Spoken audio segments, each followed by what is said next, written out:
Well, hey everybody, welcome back to the channel. My name's Chuck, also known as Hookset Hawk. And today I've got a good video for you on drop shot fishing. And it's a great modification you can use on a particular hook that Brent Ayler designed. And I'm going to start using.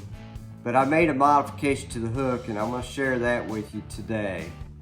But first, just a reminder, please like, subscribe, share this video, and click the notification bell so that you receive channel updates whenever I release new videos. It really helps, all these things really help out the channel.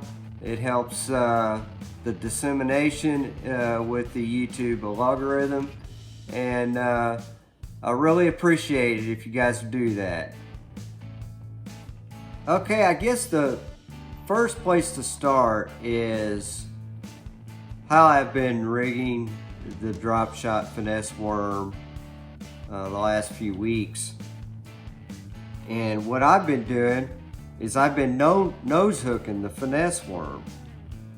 So basically that's how I've been rigging it. Let me get it to where it'll focus.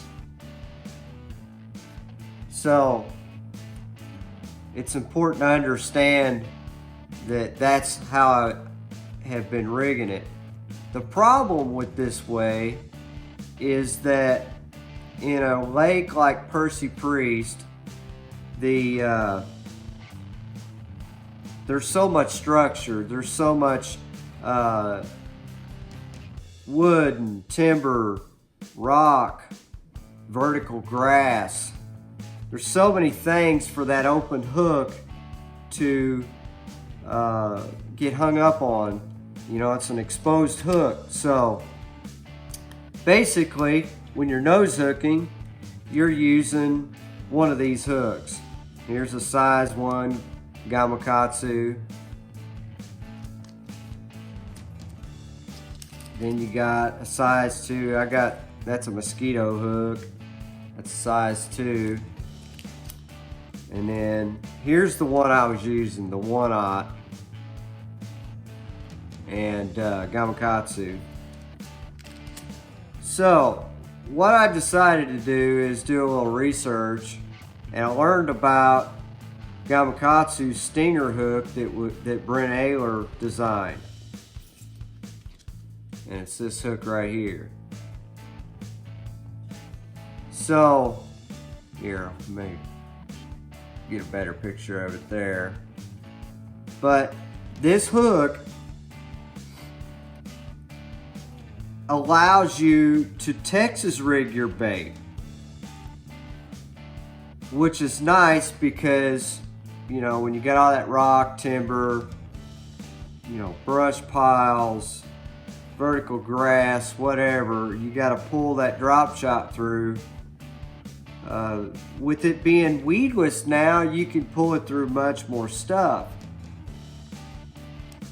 So I looked at the hook and I thought, well, okay, you know, I think that'd probably work. Well, whenever I went to go put the worm on the hook, it wanted to slide either down or up, and it wouldn't stay in position. So what I did is I took the hook and I put a bobber stopper on it.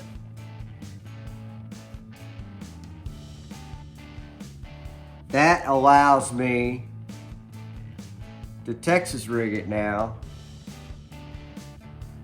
and it stays in place right here.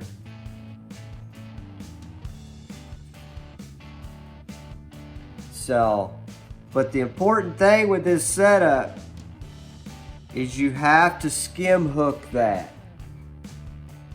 So you see how I pulled the worm down? Now you just push the worm up and just leave the hook just like that. And the reason is it's right there. I mean, it's gonna be an instantaneous hookup. Okay, and you gotta remember, this hook was fully exposed. Well, now you don't have to, just because you're Texas rigging, you don't have to get it real deep in the plastic, because you're a lot more weedless. I mean, probably 80 or 90% more weedless than you were before. So that's my little trick. Now, one of the things you have to do with that modification is you have to put that bobber stopper on the hook and super glue it in that position, because you got to use a little bit larger bobber stopper to even get it up on the hook safely anyway.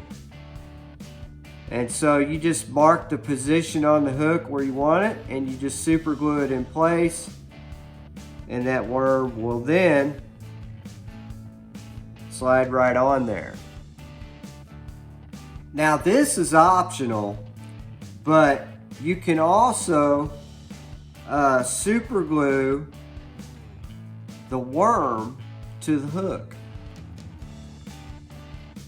Now that's optional, but I found that super gluing the worm to the hook prevents the worm from moving up onto the line.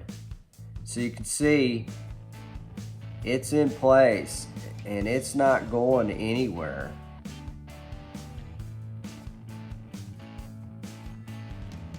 So that's an option. If you don't like the worm to slide up the line, you can super glue the worm in place onto the hook.